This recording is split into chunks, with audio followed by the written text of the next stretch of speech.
And with reaction, Fox News contributor, radio host Tammy Bruce, Fox News contributor and investigative reporter Sarah Carter, the author of the brand new book, The Deep State, former chairman of the House Oversight Government Reform Committee, Fox News contributor now, Jason Chaffetz.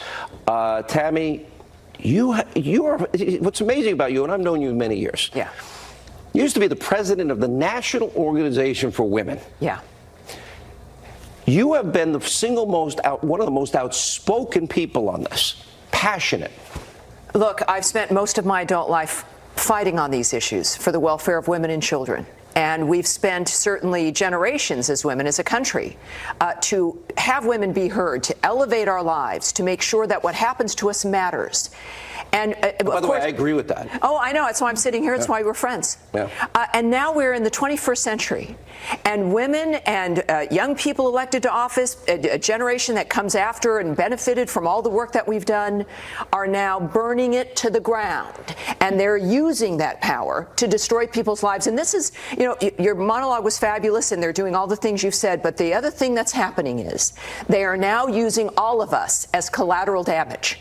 They want votes. They want fundraisers, they want campaign ads, and the American people that are relying on all senators now simply are going to be ashes on the side of the road as long as they get what they want. And this is what we have to realize. For whether you're in California or any other state of this country, we've got a group of people, 100 people in the most revered institution in the history of mankind, have now decided that the sovereign, the citizen, is worth nothing, that they are to be used, whether it's a woman who's experienced a sexual assault, a man who's committed his life to public service as a judge, his family, that wife, those two little girls, all of our little girls, all of our lives. I'm not going to enter into the last third of my life after all the work, and none of us who worked through the 80s and the 90s to change this should sit by and watch this happen without calling it out and stopping it in November and afterwards, to make sure that when Justice Kavanaugh is sitting there, he knows we've got his back, and they will not define him or us in this process. You know, Sarah, you're an investigative reporter. Okay, the FBI is now going to do their 7th check. It's going on now, we're told by the president who tweeted that out. The 7th check. The FBI, there's no forensics they can check. I hate to admit I watch forensic files a lot. I've watched all. I mean, it's amazing. 35 years later, dead case file, okay, they can bring it back to life and find the people because of new technology that we have that we can catch killers. It's amazing. There's no place to go look. The only thing the FBI can do is interview the same 4 people. That Dr. Ford, Sean, hasn't even filed charges in Maryland where this took place. Well, is that going to happen this weekend? So we don't know, do we? And now we're asking the FBI to come in. Yeah, I wonder if that's going to be part of the plan, if the Dems are going to push. Look, the American people are not going to be fooled by this political theater. And Tammy said it best. I was thinking of the exact same term, Tammy, collateral damage. Yes, right. The collateral damage is our justice system. It's our foundation of our country. It's the American people themselves.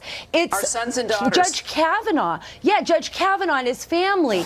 And then Dr. Ford. It's every single one of us. The FBI, Sean, is going to go. They are going to interview these 5 people who have already, by penalty of perjury, turned in their statements. And then they're going to turn them over to the Senate, all of these interviews, and that's that. They are fooling us. The Dems are lying to the American people. There is no investigation. So, Congressman, by the way, congrats on the success of your book. Under the penalty of perjury, the 4 people gave their statements. So the only thing that could happen when the FBI, they're going to go back and they're going to ask a lot of questions, and they're going to find out 1 or 2 things, that the people stand by their statement or that they committed a felony. That's where we are in this process. What else could they possibly do investigatively?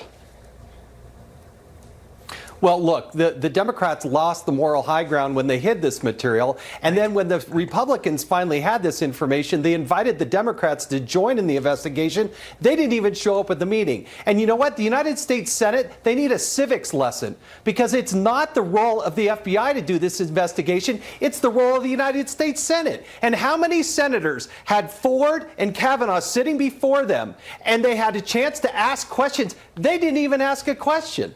I am actually very good friends with Jeff Flake. And on a personal level, I really like the guy. But how can you Senator do Snowflake. the same That's what I thing? call How him. can you how can you look at this person and say, we need more time to investigate? At the same time, he has 0 questions of Ford and 0 questions of Kavanaugh. That's your opportunity. That's the job of the senators, not some FBI agent doing a 7th background check. Well, what it does is it gains them at least 5 days.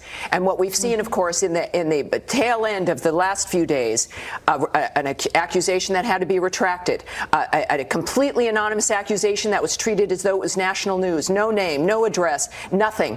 We're going to see more of that come up. You're going to see equally outrageous dynamics like with the gang rapes. You're going to see maybe real, actual people come up and step up with things that will be eventually proven to not be the case. But it will be a pile-on to try to affect the actual vote when it happens. So they want a delay. They want to delay, This is all they want. because they want to get to the midterms, and Yes. they want to stop the president from fulfilling his constitutional duty. And this was a big part of the last campaign. And they want to tell their base that they're doing something because they're not doing anything legislatively for the country. So what are they doing now? They're becoming a group of people who are effectively, it's like a riot. It's like Antifa manifest as a party. And you wake up every day and there's no more moderation in the Democratic Party. It is radical. gone. Yeah. Sarah.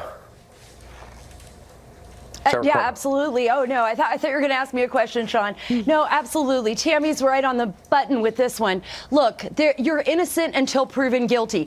That is the law. That is how we approach things in this country fairly. That's Lady Liberty. We don't go out and throw out accusations. Look, I feel terrible for Dr. Ford. She obviously believes, and maybe something did happen to her. It's not my place to judge her, but there is absolutely no evidence. There is no proof.